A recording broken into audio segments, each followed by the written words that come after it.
네, 오늘 아침엔 사사기 9장 16절에서 25절 본문으로 말씀을 나누겠습니다.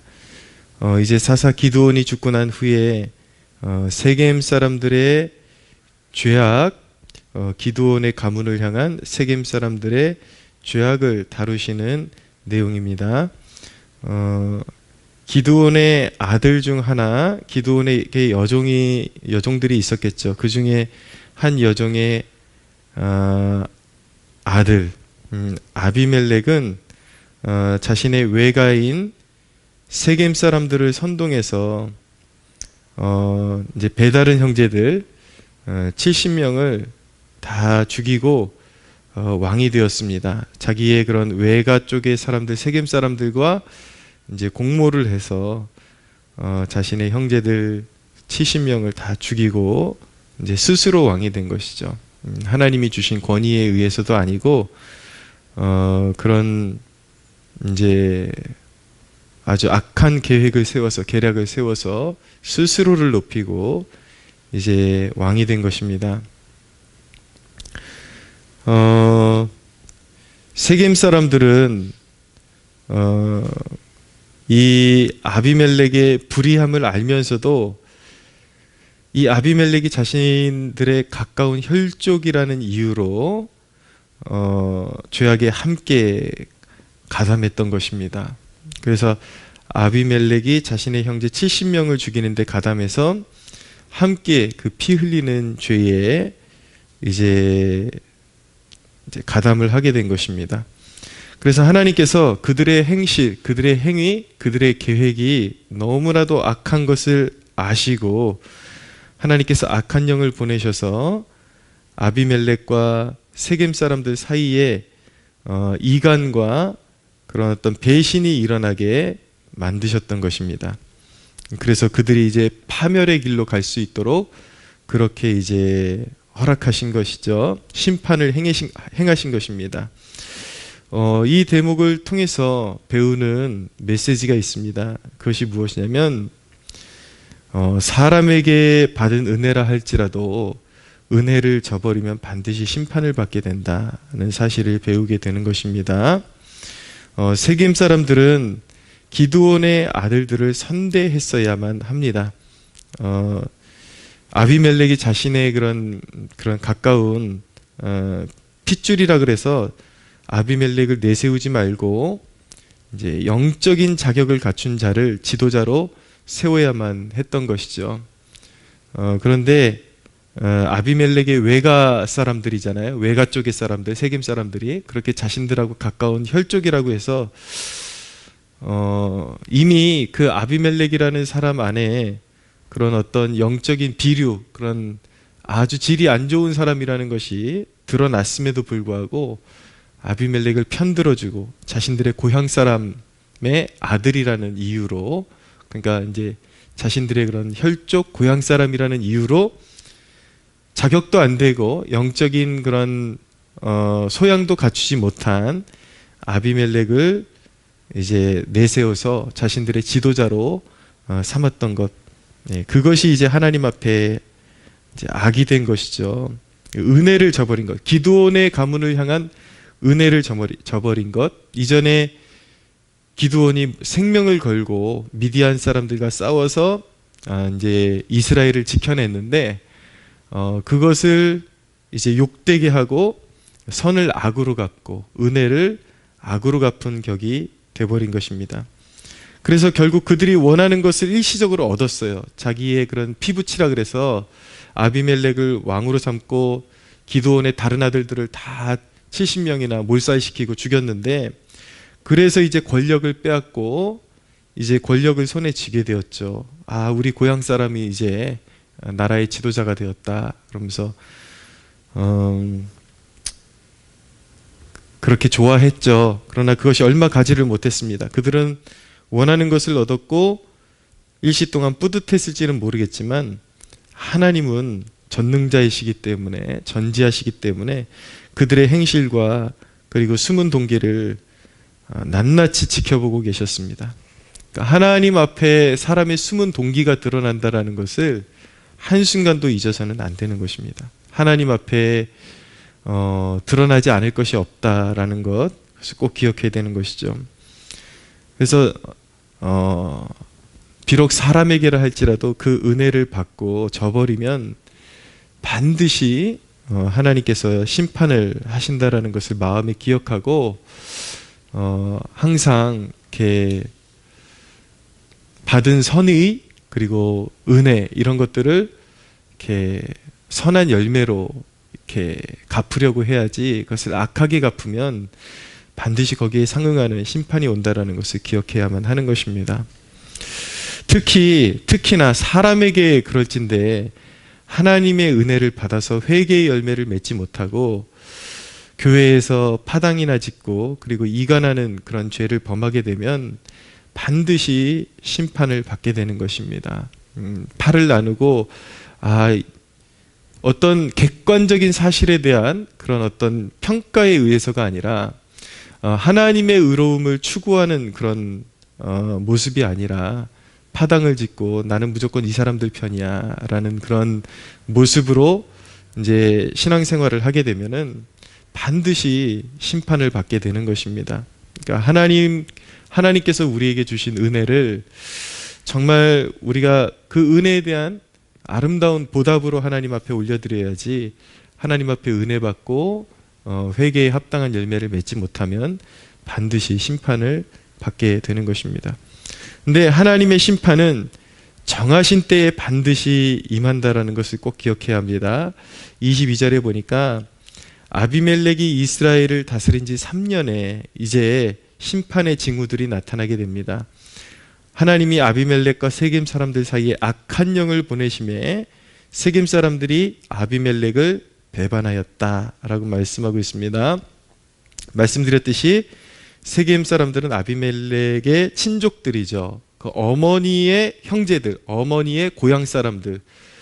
그래서 이제 이 세겜 사람들이 아비멜렉이 굉장히 그 질이 좋지 않은 존재라는 것을 알면서도 자기 고향 사람이라는 이유로 아비멜렉의 나머지 형제들을 다 죽이는데 가담하고 이제 아비멜렉을 왕으로 삼았더니 하나님께서 그들의 악한 행실을 보시고 그들에게 좋은 열매를 주신 것이 아니라 악한 영을 보내사 세겜 사람들이 아비멜렉을 배반하게 하셨다. 그리고 나중에는 아비멜렉도 세겜 사람들을 배반하고 서로 또 피 흘림의 전쟁 가운데로, 죄 가운데로 이제 들어가게 되는 것입니다. 자, 주의해서 봐야 될 것, 아비멜렉이 이스라엘을 다스린 지 3년 만에 완전한 성공인 줄 알았고, 그리고 자신들이 형통하고 있다라고 그렇게 생각하고 살았던 어느 날 3년이 지난 다음에 하나님께서 이제 그들에게 심판의 그림자를 드리우기 시작하셨다라는 것을 눈여겨봐야 합니다. 사람이 하나님 앞에서 죄악을 범하고 잠시 동안 잘 된다고 스스로가 형통한다고 생각하는 미련한 자가 되어서는 안 되는 것입니다.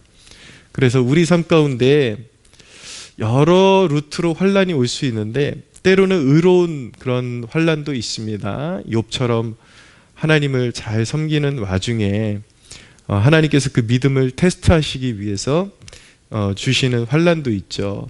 그러나 환란이 꼭 하나님 앞에 잘했기 때문에 오는 것은 아닙니다. 어떤 때는 하나님의 심판의 징조로서 또한 어떤 징계로서 우리의 삶 가운데 심판과 큰 환란이 올 때가 있는데, 일단 환란이 올 때면 우리 행위를 잘 살펴서, 행실을 잘 살펴서 혹이나 과거에 하나님의 은혜를 받아놓고 은혜를 욕되게 한 죄가 없는지 면밀하게 살필 수가 있어야 합니다. 그래서 기도하는 중에 성령님 앞에 성령님께 나의 행실이나 우리 가정의 그런 어떤 행실 가운데 정말 지난날 하나님 앞에서 은혜를 받아놓고 하나님을 욕되게 한 죄악은 없는지, 혹시 우리가 깊은 회개의 터널을 통과해야 될 그런 죄가 있다면 하나님 깊이 깨닫게 해주셔서 하나님 앞에 진정으로 회개할 수 있게 도와주십시오라고 기도해야 하는 것입니다.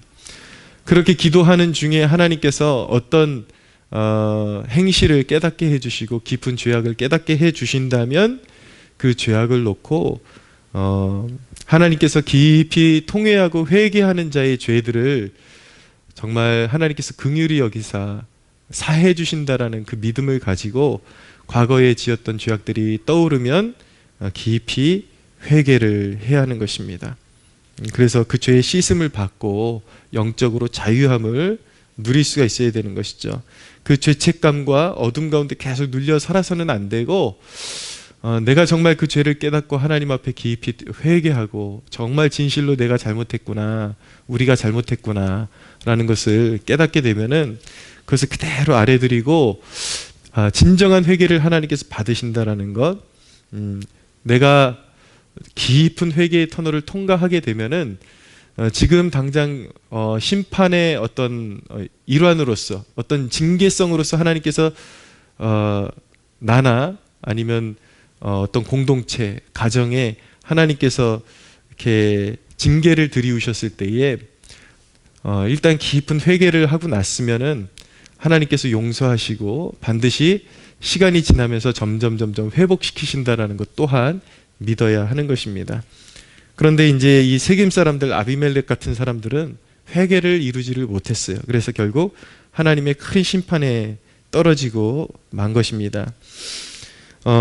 우리 모두는 사실은 성경의 표현대로 말씀드리면은 지난날에 항상 원수 맺고 은혜를 모르는 불의한 삶을 살았던 사람들이었습니다.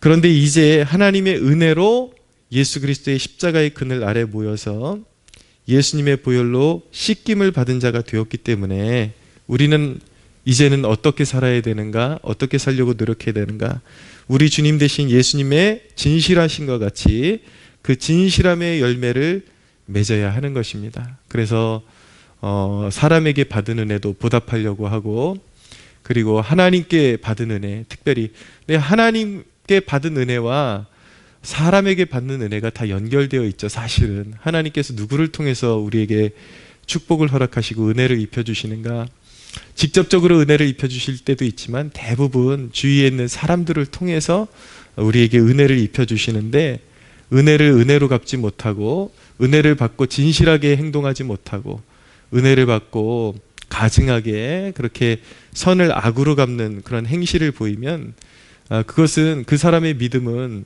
하나님 앞에 가증한 것이요 진짜가 아니기 때문에 반드시 심판을 불러올 수밖에 없는 것입니다. 그러나 우리의 정체성을 깨달을 때 우리는 그리스도의 보혈로, 우리가 정말 믿는 자들이라면 예수 그리스도의 보혈로 이제는 씻김을 받은 자들이기 때문에 과거에 그렇게 배약하고 은혜를 저버리고 이런 이제 악한 습관들을 이제는 우리는 회개한 사람들이거든요. 씻김을 받은 사람들이기 때문에 성경의 표현에 의하면 개가 그 토한 것을 도로 받아 이제 삼킨다라는 표현이 있는데, 과거에 우리가 회개한 죄를 다시 삼키고 또 그런 행실로 돌아가서는 안 되는 것입니다. 우리는 예수님의 보혈로 씻김을 받고 옛사람의 본성을 이제 벗어버리고, 이제 그렇게 은혜를 악으로 갚는 그런 태도는 이제는 버리기로 결단한 사람들이기 때문에 예수님의 진실하심처럼 예수님은 항상 선한 일을 행하시고 아버지 앞에 그 은혜에 보답하시는 삶, 그리고 사명에 충실하신 삶을 살아가셨죠.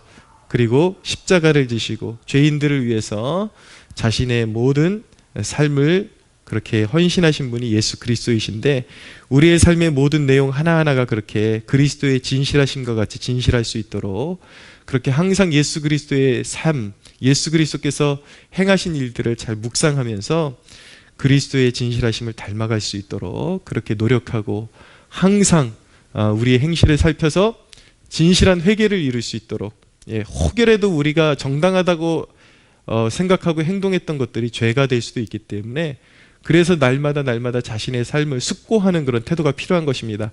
혹시 어저께 내가 사람을 만나면서 행동했던 그런 행실들 가운데나 지난 며칠 상간에 했던 일들 가운데 내가 혹시 은혜를 악으로 보답하는 그런 일들은 행하지 않았는가, 그런 것들을 생각해보고 떠오르면 즉시로 회개하고, 또 사람에게 이렇게 수정해서 행동해야 될 그런 것들이 있다면 하나님 앞에서 회개의 삶을 이루어서 다시 우리의 삶을 새롭게 하고 그런 진실한 태도를 하나님 앞에 보여드리려고 노력할 때에 우리의 삶 가운데 악한 열매가 아니라 이런 아비멜렉과 세겜 사람들이 받았던 그런 악한 열매가 아니라 항상 하나님 보시기에 의롭고 좋은 열매들을 맺을 수 있는 하나님의 사람들이 될 수 있다는 것을 꼭 기억하시고 하나님 앞에 은혜에 보답하는 좋은 열매 맺는 저와 여러분들이 되시기를 예수님의 이름으로 축복합니다.